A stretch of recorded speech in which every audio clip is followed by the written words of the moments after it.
Hello friends, आज के video में हम दिसंबर 2015 का थर्ड पेपर हिस्ट्री का देख रहे हैं। पहला क्वेश्चन है, किस स्थान से मानव जीवाश्म के अवशेष स्वस्थाने पुरापाषाणीय उपकरणों के साथ मिले हैं? तो हथनोरा में मानव जीवाश्म के अवशेष मिले हैं। निम्न में से कौन सा एक कथन हड़प्पा सभ्यता के विषय में सही नहीं है? तो ये वाला सही नहीं है, बाकी सारे सही है कि यह दक्षिण एशिया की पहली नगरीय सभ्यता थी, यह सही है। हड़प्पा सभ्यता के लोगों ने ही पहली बार परिवहन के लिए पहिए का प्रयोग किया, ये सही है। और हड़प्पा में निर्मित वस्तुएं दक्षिण तुर्कमेनिस्तान में पाई गई है, ये भी सही है। निम्न वैदिक यज्ञों में से किन का राजत्व के साथ सीधा संबंध था? तो अश्वमेध, राजसूय और वाजपेयी यज्ञ का राजत्व के साथ सीधा संबंध था। महाभारत युद्ध के लिए 3101 ईपू तिथि का उल्लेख किस अभिलेख में हुआ है? तो ये हुआ है पुलकेशिन 2 का ऐहोल अभिलेख जो है, इसमें महाभारत के 3101 ईपू की तिथि का जो उल्लेख है वो मिलता है। बुद्ध ने अपने सर्वाधिक उपदेश कहाँ पर दिए हैं? श्रावस्ती में दिए हैं। स्वामी महावीर के भिक्षुणी संघ की प्रधान कौन थी? चंदना। स्वामी महावीर के भिक्षुणी संघ की प्रधान चंदना थी। क्षत्रिय वंशज होने के आधार पर किसने बुद्ध के अस्थि अवशेषों में हिस्सेदारी का दावा किया था?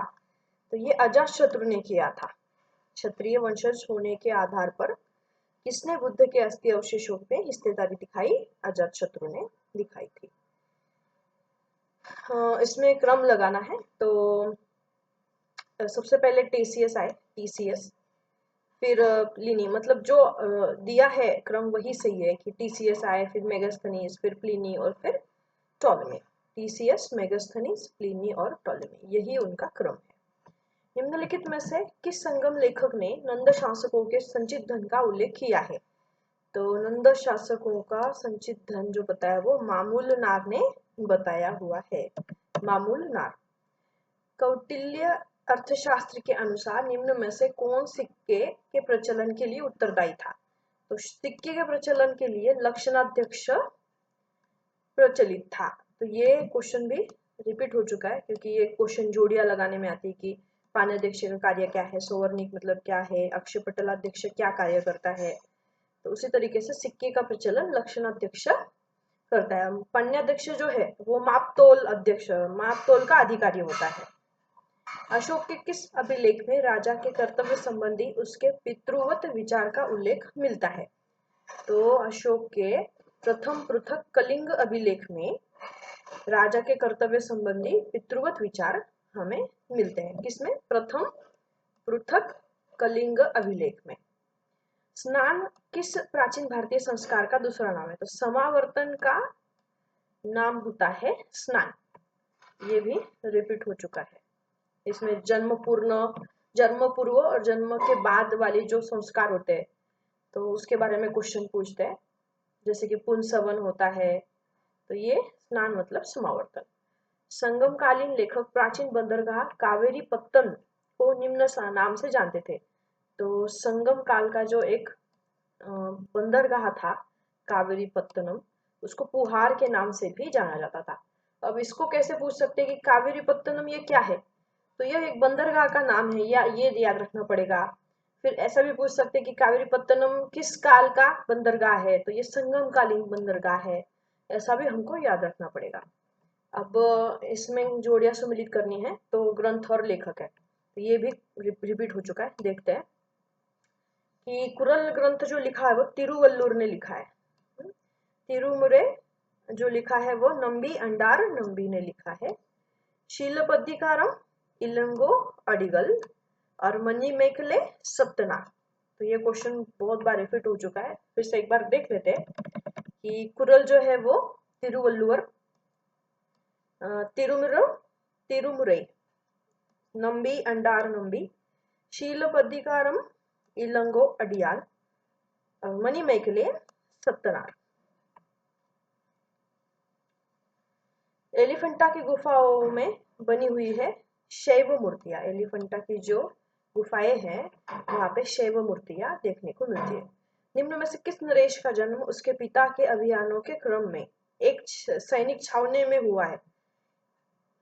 अब ये इंटरेस्टिंग क्वेश्चन है। सैनिक छावनी में जिसका जन्म हुआ वो है राष्ट्रकूट नरेश अमोघ वर्ष 1। जिसका जन्म छावनी में हुआ है राष्ट्रकूट नरेश अमोघ वर्ष 1। किस अरब यात्री के बारे में कहा जाता है कि वह प्रतिहार नरेश मिहिर भोज के शासनकाल में भारत आया था? तो वो सुलेमान था, एक अरब यात्री जो प्रतिहार नरेश मिहिर भोज के काल में आया था। तो इसको भी अभी कैसे पूछ सकते हैं? तो एक सुलेमान जो है वो अरबी था या फिर पुर्तगीज डच, क्या है वो, किस क्षेत्र से आया है? तो वो अरबी है। उसके बाद वो किस काल में आया था? वो मिहिर भोज के काल में आया था। और मिहिर भोज किस वंश का नरेश है? तो वो प्रतिहार राज्य का नरेश है। कलचुरी नरेश गंगे देव की मुद्राओं पर विशिष्ट अंकित विशिष्ट चिन्ह है लक्ष्मी का। किसके? कलचुरी नरेश गांगे देव की मुद्राओं पर लक्ष्मी का चिन्ह अंकित है। चालुक्यकालीन प्रसिद्ध गुहा मंदिर निम्न में कहाँ स्थित है? तो बादामी का एक चालुक्य मंदिर है जो बहुत प्रसिद्ध है। इसमें काला क्रम लगाना है। तो सबसे पहले आए वराह मिहिर, ये सब खगोल शास्त्रीय है। तो सबसे पहले वराह मिहिर आए, फिर ब्रह्मगुप्त, फिर भोज और फिर भास्कराचार्य। तो ये उल्टा क्रम दिया था, वराह मिहिर, ब्रह्मगुप्त, भोज, भास्कराचार्य। नाटककार भवभूति को निम्न में से किन रचनाओं को लिखने का श्रेय दिया जाता है? ये रामचरित जो है वो भवभूति ने नहीं लिखा है। फिर कौन है? महावीर चरित्र है, मालती माधव और उत्तर रामचरित्र, यही सिर्फ भवभूति ने लिखे हुए हैं। महावीर चरित, रामचरित, मालती माधव और उत्तर रामचरित्र। नाट्य शास्त्र में वर्णित नाट्य मुद्राएं निम्न में से किस मंदिर में प्रदर्शित है? तो ये बृहदेश्वर मंदिर में प्रदर्शित है। कौन सी? नाट्य शास्त्र में वर्णित नाट्य मुद्राएं बृहदेश्वर मंदिर में वर्णित प्रदर्शित है। जो युग्म सही नहीं है वो बस यही है कि जो सही नहीं है। बाकी पढ़ लेते हैं कि न्याय के संस्थापक गौतम है। ये पूरा क्वेश्चन रिपीट हो चुका है। न्याय का गौतम है, पूर्व मीमांसा जयमनी ने की है और वैशेषिक कनाद। मंदिर की पांड्य शैली का चरमोत्कर्ष निम्न के मंदिर संकुल में है? श्रीरंगम।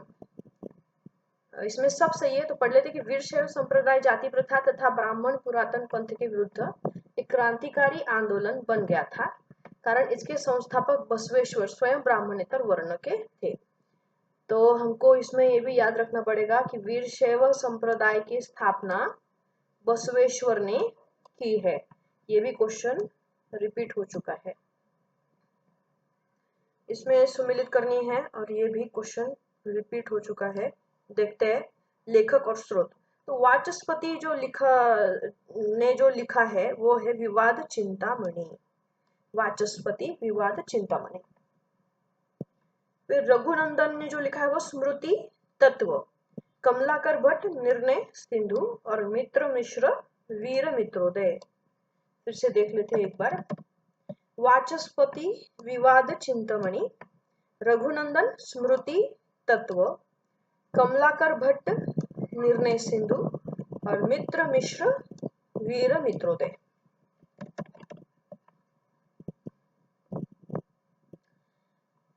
खिज्र खान और मलका ए जहां दावते उड़ाने और रंगरेलियां मनाने में लगे रहते थे और सुल्तान के इलाज और तीमारदारी पर कतई ध्यान नहीं दे रहे थे। सुल्तान को लगा कि उसकी बीमारी की वजह उनके द्वारा दी जा रही उपेक्षा ही है और उसका दिल टूट गया। उसने खुद को उनसे बिल्कुल अलग थलग कर दिया। यह कथन किस सुल्तान के बारे में है? तो यह है तारीख ए फरिश्ताई में इसका स्रोत मिलता है।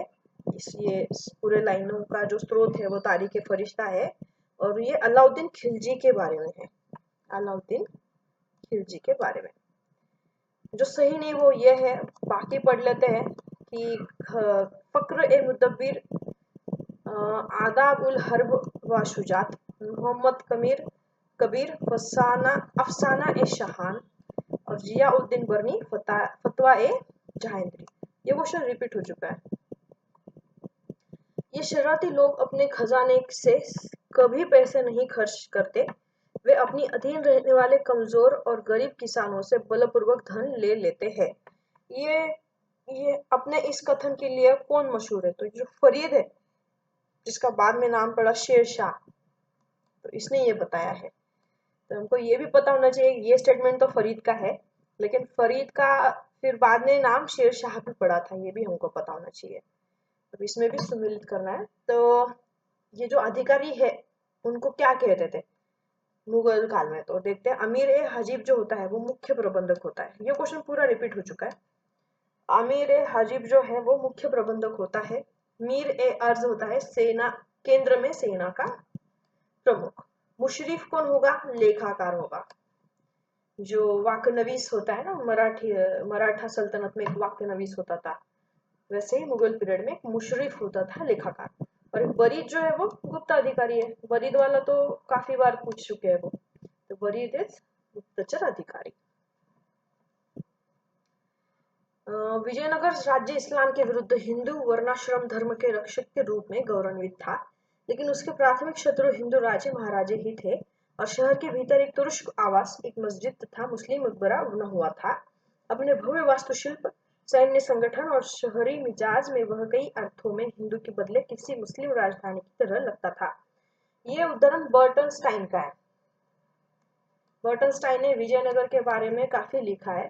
तो बर्टन स्टाइन, इसमें सब सही है तो देख लेते हैं। किलों के निर्माण और जनजातियों को दंडित कर तैमूर को यह सुनिश्चित करना था कि अफगान सीमाओं से होकर काबुल तक की उसकी आवाजाही सुरक्षित रहे, कारण तैमूर के क्रूर तथा आक्रामक तरीकों से किए गए पुरनियान तथा कलातियान नामक दो अफगान जनजातियों के विनाश और नरसंहार ने उन मार्गों की सुरक्षा के लिए भय और आतंक का वातावरण पैदा कर दिया था। ये दोनों सही है। और इसमें और एक चीज याद रखने जैसे ऐसे है कि तैमूर के आक्रमण में किन दो जनजातियों का विनाश हुआ? तो एक थी पुर्नियान और कलातियान। ये अफगान जनजातियां थी, ये भी हमको याद रखना पड़ेगा।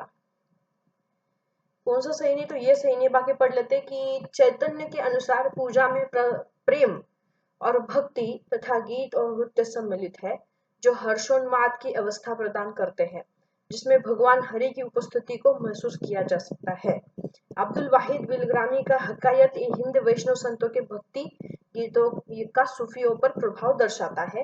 और कर्नाटक की महादेवी अक्का, कश्मीर की लल्लेश्वरी और राजस्थान की मीराबाई संभवतः यह प्रदर्शित करती है कि भगवान को प्रेम करने की उनके भीतर अंतर्निहित आकांक्षा का दुनियादारी शादी से मेल बिठाना संभव नहीं था। अब इसमें ये याद रखना पड़ेगा कि अब्दुल वाहिद बिलग्रामी की जो कृति है हकायत हिंद, ये याद रखना पड़ेगा कि उनकी कृति कौन सी है और उसमें क्या दिखाया कि भक्त गीतों या सूफियों का प्रभाव दर्शाया। अब कर्नाटक की कौन सी है? तो महादेवी अक्का है, ये जोड़ियां सम्मिलित करने में आता है। कश्मीर की लल्लेश्वरी आता है और राजस्थान की मीराबाई, ये जोड़ियां सम्मिलित करने में भी आता है क्वेश्चन। तो इस तरीके से हमने जो सही है वो भी पढ़ के लेना पड़ेगा। अब 1568 में अकबर ने चित्तौड़ का फतेहनामा जारी किया था। निम्नलिखित में से किस फारसी ग्रंथ में फतेहनामा का पूरा उद्धरण किया हुआ है? तो मुंशात ए नमकीन में फतेहनामा के बारे में पूरा उद्धरण किया हुआ है। मुंशात ए नमकीन में जोड़ियां सम्मिलित करनी है कि प्रांतीय राज्यों और उनकी सत्ता के चरमोत्कर्ष काल। तो निजामशाही राज्य कब तक बना रहा? 1489 टू 1636 तक। कुतुबशाही कब कब थी? 1512 से 1687। आदिल शाही राज्य कब था? वो था 1489 टू 1686। और मराठी साम्राज्य तो पता ही है हमको कि 17वीं शताब्दी के मध्य तक चलता रहा। तो ये एक क्वेश्चन रिपीट हो चुका और हमारी जानकारी के लिए भी काफी इंपॉर्टेंट है।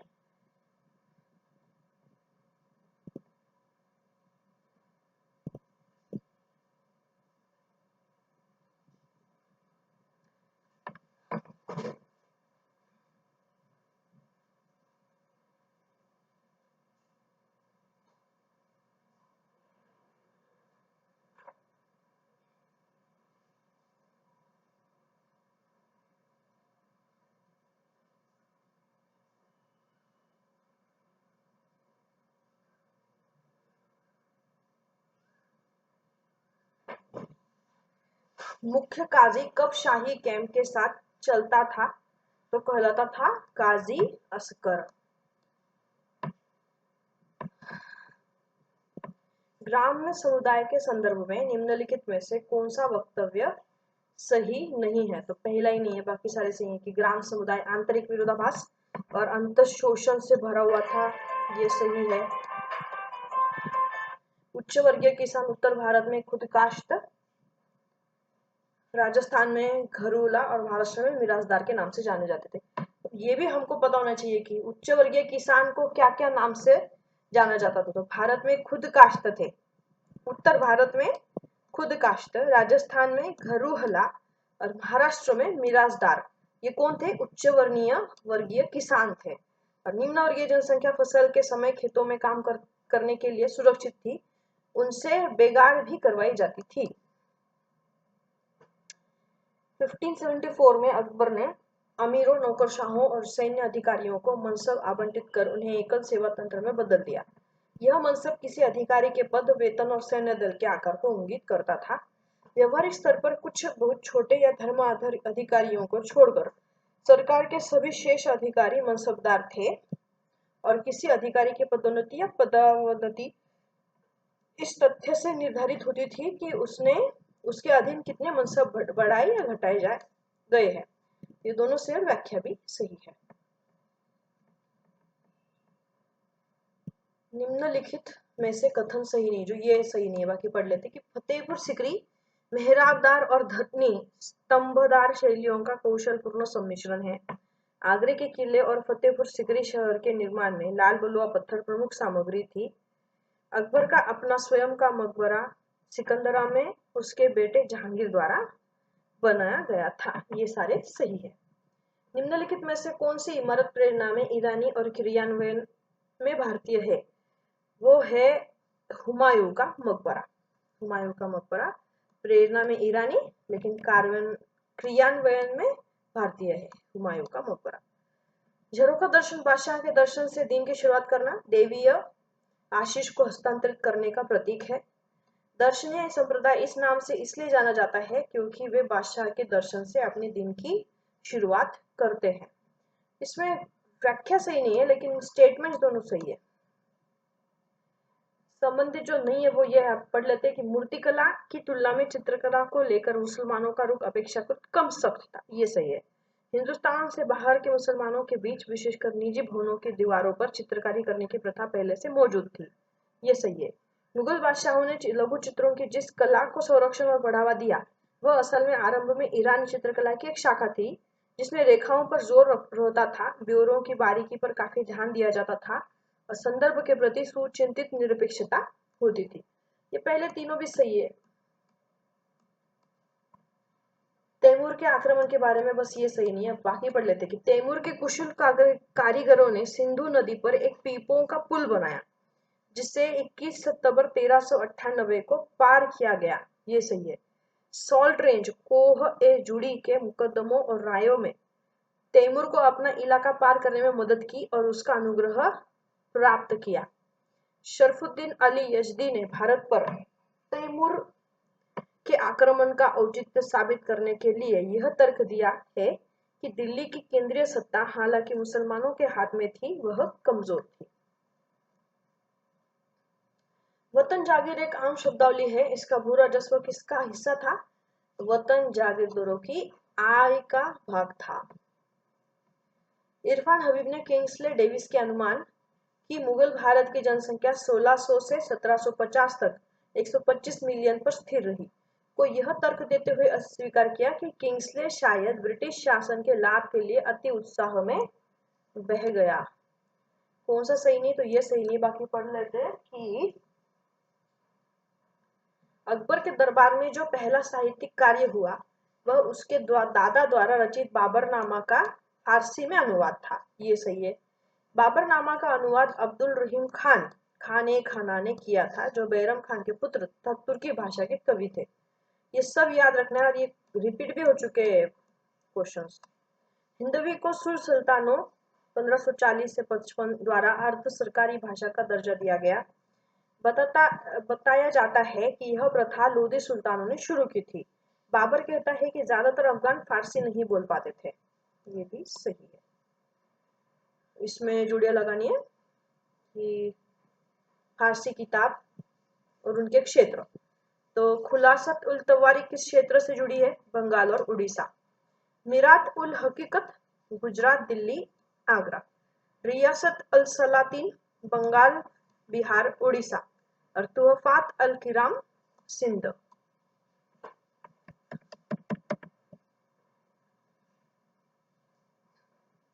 गुलबदन बेगम ने मक्का जाने वाले एक हज शिष्टमंडल का नेतृत्व किया था और 1582 में वापस लौटने से पूर्व वहां 2.5 वर्षों तक रही। निम्नलिखित में से कौन सी शाही महिला इस शिष्टमंडल का हिस्सा नहीं थी?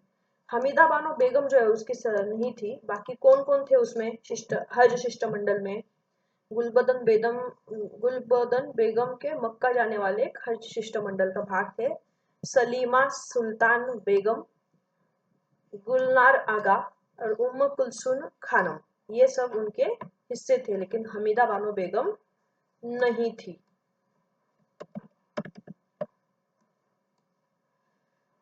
भक्ति आंदोलन के बारे में बस ये गलत है, बाकी सारे सही है कि रामानंद ने अपनी पुस्तक आनंद भाष्य में शूद्रों के वेद पढ़ने के अधिकार को स्वीकार नहीं किया है। तो रामानंद की कौन सी पुस्तक है? आनंद भाष्य। ये भी हमको पता होना चाहिए। ज्ञानेश्वर की भावांतर दीपिका ज्ञानेश्वरी भगवद गीता की मराठी में कई व्याख्या टिकाई है। ये सही है। और 17वीं सदी के एक सूफी संत मीरातुल असरार ने कबीर को एक फिरदौसी सूफी के तौर पे बताया है। ये भी सही है। मध्यकालीन भारत में यहाँ के उत्पादकों द्वारा तकनीकों के विकास तथा मशीनीकरण की उपेक्षा के अनेक कारण थे। किसी भी सुधार में जोखिम था और उसके लिए पूंजी की जरूरत भी थी। हिंदुस्तानी कारीगरों का मुनाफा इतना मामूली था कि वे ऐसी किसी कोशिश में हाथ नहीं डालना चाहते थे। ऐसी स्थिति में तकनीकी सुधार का दायरा वही तक सीमित रहता जो राज्य का कुछ धनी व्यापारियों द्वारा शुरू किया जाता था। ये सही है, पूरा सही है, स्टेटमेंट भी सही है, व्याख्या भी सही है। किस बैप्टिस्ट मिशनरी ने राजा राम मोहन राय के एकेश्वरवाद सिद्धांत में आस्था व्यक्त की तथा उनके साथ यूनिटेरियन मिशन की स्थापना की? विलियम एडम ने यूनिटेरियन मिशन की स्थापना राजा राम मोहन राय के साथ की है। ये क्वेश्चन भी रिपीट हो चुका है। William Adam, Unitarian mission. साम्राज्यवादी इतिहासकार जेम्स मिल के बारे में, लास्ट वाला गलत है, बाकी पढ़ लेते कि मिल अपने समय का एक प्रमुख उपयोगितावादी था, यूटिलिटरिटिज्म। ये सही है। हिस्ट्री ऑफ ब्रिटिश इंडिया लिखते समय वह यात्रियों की जानकारियों पर अधिक निर्भर था। हिस्ट्री ऑफ ब्रिटिश इंडिया भी जेम्स मिल ने लिखी है। ये भी सही है। और उसने माना कि भारतीय संस्कृति गतिहीन थी और इसका रूपांतरण पश्चिमी विचारों से ओतप्रोत था। ये भी सही है। उसने ये कमेंट किए कि भारतीय संस्कृति गतिहीन थी। ये सही है। निम्नलिखित मुस्लिम विद्वानों एवं सुधारकों में से कौन रूढ़िवादिता का समर्थक नहीं था? विकार उल मुल्क समर्थक नहीं है। बाकी शाह वली उल्लाह, हाजी शरीयतुल्लाह और जमालुद्दीन अल अफगानी ये रूढ़ितावादी के समर्थक है। निम्नलिखित में से कौन सा यूरोपीय भारतीय राष्ट्रीय कांग्रेस का अध्यक्ष नहीं बना? ह्यूम नहीं बने, बाकी जॉर्ज यूल बना था, हेनरी कॉटन और वेडनबर्ग बने थे। ये तीनों भी बने थे। निम्नलिखित में से उस संगठन की पहचान कीजिए जिसने सामाजिक आर्थिक सुधारों को कार्यान्वित किया जिनमें महिला उत्थान पर ध्यान नहीं दिया गया था। ये देव समाज ने किया है। निम्नलिखित में से किसे उर्दू में तहजीब उल अखलाक नामक मासिका पत्रिका प्रारंभ की? वो सर सैयद अहमद खान है। ये भी क्वेश्चन रिपीट हो चुका है कि ये तहजीब उल अखलाक नामक मासिका सर सैयद अहमद खान ने प्रारंभ की थी। 1909 में इंग्लैंड में इंडिया काउंसिल के निम्नलिखित में से कौन सदस्य नियुक्त किए गए? तो ये किए गए कि के.जी. गुप्ता और सैयद हुसैन बलग्रामी 1909 में इंग्लैंड में इंडिया काउंसिल के सदस्य नियुक्त हो गए थे, गुप्ता और बेलग्रामी। निम्नलिखित युग्मों में दी गई रियासतों में किन्होंने अपने राज्य में विश्वविद्यालयों की स्थापना सर्वप्रथम की? तो ये इंपॉर्टेंट क्वेश्चन है। विश्वविद्यालयों की स्थापना की है तो वो है मैसूर और हैदराबाद। सर्वप्रथम विश्वविद्यालय यहाँ पे स्थापे गए, मैसूर और हैदराबाद। निम्नलिखित में से कौन राष्ट्रवादी चित्रकार नहीं था? तो माइकल मधुसूदन दत्त नहीं थे, बाकी राज रवि वर्मा थे, नंदलाल बोस थे और अवनींद्रनाथ टैगोर भी राष्ट्रवादी चित्रकार थे। बंगाल विभाजन के निर्णय को किस तारीख पे लागू किया? ये बहुत बेसिक सवाल और रिपीट भी हो चुका है। 16 अक्टूबर 1905 को बंगाल विभाजन का निर्णय को लागू किया गया। 16 अक्टूबर 1905। विधान परिषद में स्वराज्यवादियों के प्रवेश से संदर्भित सही कौन सा है? तो औपनिवेशिक राज्य को समाप्त करने के लिए संघर्ष के तौर पर इसका उपयुक्त मंच के रूप में उपयोग किया गया। मोतीलाल नेहरू की अध्यक्षता में बुलाए गए सर्वदलीय सम्मेलन में किसने भाग नहीं लिया? मोहम्मद शफी ने नहीं लिया। फिर सर्वदलीय सम्मेलन में कौन कौन थे? तो जयकर थे, सरदार मंगल सिंह थे और सर अली इमाम भी थे, बस मोहम्मद शफी नहीं थे। निम्नलिखित में से किस तथ्य को एडविन मोंटेग्यू ने प्रशासन के प्रत्येक भाग में भारतीयों के साथ सहयोग बढ़ाने की ब्रिटिश नीति की ऐतिहासिक घोषणा थी? तो 20 अगस्त 1917 में एडविन मोंटेग्यू ने ये घोषणा की थी। निम्नलिखित में से कौन सा इरविन गांधी संधि के बारे में सही नहीं है? तो पहला ही सही नहीं है। बाकी की सरकार अभी तक जमा नहीं हुए सभी जुर्मानों को माफ करने में सहमत होगी। इस्तीफा दे चुके सरकारी कर्मचारियों के प्रति उदार व्यवहार रहेगा और सरकार ने समुद्र तट के किनारे रहने वाले ग्रामीणों के उपभोग के लिए नमक बनाने के अधिकार को स्वीकृति दे दी। इसमें ये जो हिंसा के लिए दोषी व्यक्तियों के कैदियों को रिहा करना था ना, ये गांधी इरविन का भाग नहीं था, बाकी सारे थे। भारतीय राष्ट्रीय कांग्रेस के प्रमुख नेताओं को रियासती राज्यों को स्वतंत्र दर्जा दिए जाने का विचार पसंद नहीं आया, ये सही है बस, और बाकी ये गलत है। सविनय अवज्ञा आंदोलन के दौरान सरोजिनी नायडू ने धारासना पर नमक डेपो पर धावा बोलने के लिए सत्याग्रहियों का नेतृत्व किया था। तो सरोजिनी नायडू धारासना। भारतीय संघ में विलय के लिए इंस्ट्रूमेंट ऑफ एक्सेशन पर हस्ताक्षर बीकानेर रियासती राज्य ने किया था। Instrument of accession Bikaner. द्वैध शासन डायरकी के बारे में सही जो नहीं है वो ये है, बाकी सही। प्रांतीय स्तर पर विषयों का भेदपूर्ण विभाजन सही है। मंत्रिमंडलीय सामूहिक उत्तरदायित्व का अभाव सही है और अंतर हस्तांतरित विषयों के लिए वित्त का अभाव, ये भी द्वैध शासन का समालोचन करते हैं।